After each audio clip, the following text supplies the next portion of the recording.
Hello everyone. कैसे हैं आप लोग? आई होप आप लोग बढ़िया होंगे। मैं भी बिल्कुल बढ़िया हूँ। Welcome to the channel learn to earn with CA Gaurav Agarwal, aka आपका ऑनलाइन सीए। आज हम लोग डिस्कस करने जा रहे हैं द हॉटेस्ट टॉपिक आज की डेट पे, जो है वो स्टॉक मार्केट। स्टॉक मार्केट से रिलेटेड जो भी इनकम है उस पे अगर हमें प्रॉफिट हो रहा है या लॉस हो रहा है तो गवर्नमेंट हमें उस पर कैसे इनकम टैक्स में चार्ज करती है, हमें कैसे पता चलेगा कि हमें कितना टैक्स देना है, उसका एक बेसिक ओवरव्यू और एक बेसिक नॉलेज लेने जाएंगे। कितने टाइप्स ऑफ इनकम होते हैं स्टॉक मार्केट से और उसमें कैसे कैसे हमें टैक्स देना पड़ेगा। तो चलिए एक डिटेल एनालिसिस करते हैं और समझने की ट्राई करते हैं। अब हम लोग आ गए हैं basic idea of taxation on income from stock market. तो पहले हम समझने की ट्राई करते हैं कि कितने टाइप्स ऑफ इनकम होते हैं स्टॉक मार्केट से। थ्री टाइप्स ऑफ इनकम होती है स्टॉक मार्केट से। First, investing income. दूसरी, स्पेक्यूलेटिव इनकम। तीसरी, derivatives, that is futures and options. तो आप हमके मन में आ रहा होगा कि इन्वेस्टिंग इनकम के अंदर कितने टाइप्स ऑफ इनकम होते हैं। तो इन्वेस्टिंग इनकम के अंदर मैं बताना चाहूंगा कि दो टाइप्स की इनकम होता है। एक होता है शॉर्ट टर्म इन्वेस्टिंग और होती है long term investing. Short term investing किसे कहा जाएगा? शॉर्ट टर्म इन्वेस्टिंग उसे कहा जाएगा जो आपकी होल्डिंग है वो आप अगर एक साल के अंदर बेच देते हो तो उसे शॉर्ट टर्म इन्वेस्टिंग कहा जाएगा, और उस पर जो कैपिटल गेन टैक्स लगेगा उसे कहा जाएगा short term capital gain tax. अब चलिए हम उससे समझते हैं कि कैपिटल गेन अगर आप एग्जाम्पल के साथ समझे तो समझ लीजिए मिस्टर हर्षद ने परचेज किया 200 रिलायंस का शेयर्स 1 अप्रैल 2020 को at the rate of 700 rupees, और उन्होंने सेल कर दिया 15 जून 2020 को सेम शेयर्स एट रुपीज 1500 पर शेयर। तो उनका पीरियड ऑफ होल्डिंग कितना हुआ? उनका पीरियड ऑफ होल्डिंग हुआ 1 अप्रैल 2020 से लेके 15 जून 2020। दैट इज उन्होंने लेस देन 12 मंथ्स अपना शेयर होल्ड किया। अगर उन्होंने अपना share less than 12 months hold किया है तो उनका जो गेन हुआ वो शॉर्ट टर्म कैपिटल गेन हुआ, और उन पे जो टैक्स लगेगा वो short term capital gain tax लगेगा, जिसका टैक्स रेट है फ्लैट 15%।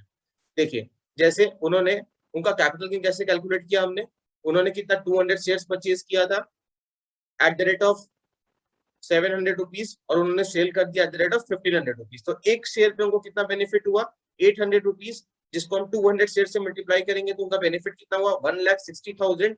पर उन्होंने होल्ड किया है for a period of less than 12 months, इसलिए उनका हो गया शॉर्ट टर्म कैपिटल गेन, और उसपे short term capital gain tax लग गया 1,60,000 पे at the rate of 15%, that is 24,000। अब आपने पूछा कि ये हो गया शॉर्ट टर्म कैपिटल गेन, तो अब लॉन्ग टर्म कैपिटल गेन क्या हुआ जो अदर देन शॉर्ट टर्म हुआ? या बिल्कुल सही समझा आपने, जो शॉर्ट टर्म को छोड़ के हुआ वो लॉन्ग टर्म कैपिटल गेन हुआ। दैट इज जो शॉर्ट टर्म था अपना लेस देन 12 मंथ्स, तो मोर देन 12 मंथ्स अगर किसी ने शेयर होल्ड किया लिस्टेड कंपनी की तो उसे क्या कहा जाएगा?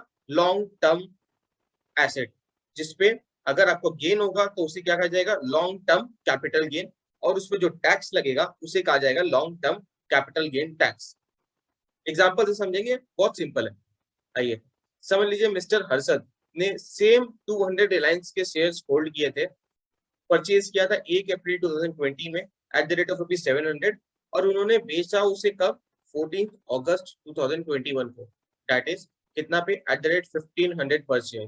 तो उनका पीरियड ऑफ होल्डिंग क्या हुआ, मैंने उन्होंने कितना दिन तक शेयर होल्ड किया था? 1 अप्रैल 2020 से लेके 14 अगस्त 2021 तक होल्ड किया था। दैट इज उन्होंने 12 मंथ से ज्यादा शेयर्स को होल्ड किया था। तो ये जो उनका इन्वेस्टमेंट हुआ वो क्या हुआ? Long term investment. अब इस पे जो टैक्स लगेगा वो long term capital gain tax लगेगा अगर उन्होंने गेन किया है तो।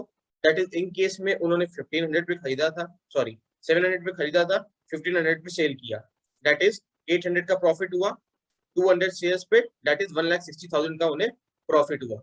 अब क्योंकि उन्होंने मोर देन 12 मंथ्स होल्ड किया है तो गवर्नमेंट कहती है कि अगर आप लॉन्ग टर्म इन्वेस्टर हो और अपने 12 महीने से ज्यादा शेयर्स को होल्ड किया है तो आप लॉन्ग टर्म इन्वेस्टमेंट पे 1 लाख रुपए तक जो इनकम कमाओगे उसे हम माफ कर देंगे।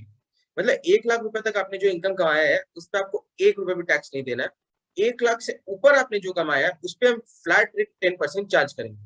दैट इज इस केस में 1,60,000 मिस्टर हर्षित का इनकम था, उन्होंने मोर देन 1 ईयर होल्ड किया था, इसलिए गवर्नमेंट ने उन्हें 1 लाख रुपया का फ्री बेनिफिट दे दिया। तो उन्हें टैक्स कितना पे देना है? 60,000 पे at the rate of 10%। That is वो कितना देंगे tax? 6,000 rupees. Clear? I hope अभी तक आपको एकदम क्लियर हो गया होगा। अब हम समझना चाहेंगे कि गौरव, अभी तक तो तुम सिर्फ गेन्स की बात कर रहे थे, अगर मुझे लॉस हुआ तो क्या मुझे ये लॉस इस साल हुआ और अगले साल मुझे प्रॉफिट हुआ तो क्या मुझे वो एडजस्ट करने नहीं मिलेगा? आइए आपका इस सवाल का भी जवाब देते हैं। तो लॉस हुआ है तो आप उसको सेट ऑफ कर सकते हो लॉन्ग टर्म कैपिटल गेन के साथ। अगर आपको शॉर्ट टर्म कैपिटल लॉस हुआ है तो आप उसको long term and short term capital gain दोनों के साथ एडजस्ट कर सकते हो। अब आते हैं इंट्राडे ट्रेडिंग के ऊपर। इंट्राडे ट्रेडिंग क्या हुआ? सुबह 9 बजे खरीदा, 3 बजे के बीच में बेच दिया। यस, सुबह 9:15 पे मार्केट खुलती है, 3:30 में मार्केट क्लोज हो जाती है। अगर मैं 9:15 से लेकर 3:30 के बीच में ट्रेड करके क्लोज कर रहा हूँ तो उसे कहा जाता है स्पेक्यूलेटिव बिजनेस।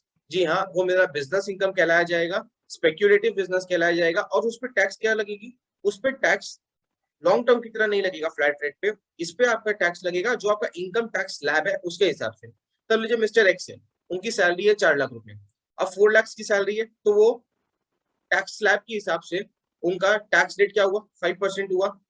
अब अगर उनका स्पेक्यूलेटिव इनकम से इंट्राडे ट्रेड करके उन्होंने इनकम कमाया 1 लाख रुपए, तो उनका टोटल ईयरली इनकम कितना हो गया? 5 लाख रुपीज।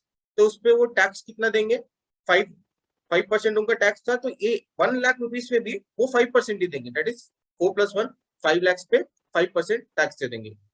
अब ये जो लॉस है, अगर समझ लीजिए उन्हें इंट्राडे ट्रेड कर रहे थे, साल भर में उनका लॉस हुआ, प्रॉफिट नहीं हुआ, एट द एंड उनका 1 लाख का नुकसान था। तो ये लॉस जो है वो सेट ऑफ कर सकते हैं या कैरी फॉरवर्ड कर सकते हैं। उसका क्या होगा? ये जो सेट ऑफ है ये सिर्फ स्पेक्यूलेटिव इनकम के साथ ही कर सकते हैं, अपने सैलरी के साथ ये उसको एडजस्ट नहीं कर सकते। अगर 1 लाख रुपया इंट्राडे से कमाया या 1 लाख रुपया इंट्राडे से खोया, अगर 1 लाख रुपया समझ लीजिए at the end of the day उन्होंने इंट्राडे ट्रेड करके खोया, तो क्या वो सैलरी इनकम से एडजस्ट करके ऊपर वाले केस में 4 - 1 3 लाख टैक्स देंगे कि नहीं? उनका सैलरी इनकम पे जो टैक्स जाएगा तो जाएगा। ये जो स्पेक्यूलेटिव लॉस है 1 लाख रुपए का, ये कैरी फॉरवर्ड कर सकते हैं 4 साल तक। समझ लीजिए 2021 में उन्होंने ट्रेड किया, नया नया ट्रेड करना स्टार्ट किया था, 1 लाख रुपए का नुकसान कर दिया, सीख रहे थे। नेक्स्ट ईयर उन्हें 2 लाख का इंट्राडे में प्रॉफिट हुआ टोटल ईयर में। तो अगर वो अपना रिटर्न टाइम पे फाइल करते हैं तो वो इस लॉस को कैरी फॉरवर्ड कर सकते हैं। नेक्स्ट ईयर उनको कितना पे टैक्स देना होगा? 2 लाख रुपीज जो उनका इस साल इंट्राडे में प्रॉफिट हुआ माइनस 1 लाख पिछला साल का लॉस करके 1 लाख रुपया पे जो उनका टैक्स स्लैब था उसके हिसाब से वो उस पर टैक्स दे देंगे। लास्ट आता है futures and options, that is derivatives. अब डेरिवेटिव्स क्या होता है, फ्यूचर्स एंड ऑप्शंस क्या होता है? अगर आप कहेंगे, लाइक करेंगे, कमेंट करेंगे और अगर मुझे बोलेंगे तो मैं जरूर इसके ऊपर आपको एक सीरीज प्रेजेंट करूंगा। Options, derivatives. डेरिवेटिव से जो इनकम आता है उसको बिजनेस इनकम कहा जाता है, बट वो नॉन स्पेक्यूलेटिव बिजनेस होता है। इसमें भी टैक्स जो है आपका नॉर्मल टैक्स स्लैब के हिसाब से लगेगा। Non speculative business that is futures and options का जो लॉस है वो सिर्फ नॉन स्पेक्यूलेटिव बिजनेस से ही सेट ऑफ किया जा सकता है। और दो चीज और है जिससे उसको सेट ऑफ किया जा सकता है, that is rental income and interest income. But जो आपका बिजनेस का इनकम है उससे आप इसको सेट ऑफ नहीं कर सकते। अभी के लिए इतना ही। आई होप आपको एक बेसिक क्लैरिटी मिला होगा। इस पे और डिटेल एनालिसिस करूंगा, एग्जांपल के साथ लेके आऊंगा ताकि आपको और क्लैरिटी मिले। आई होप आपको मजा आया होगा, एक बेसिक क्लैरिटी मिला होगा। अगर आपको मजा आया, थोड़ा भी वैल्यू ऐड हुआ तो जरूर लाइक करें, सब्सक्राइब करें, दोस्तों के साथ शेयर करें। Stay safe, stay happy, bye bye.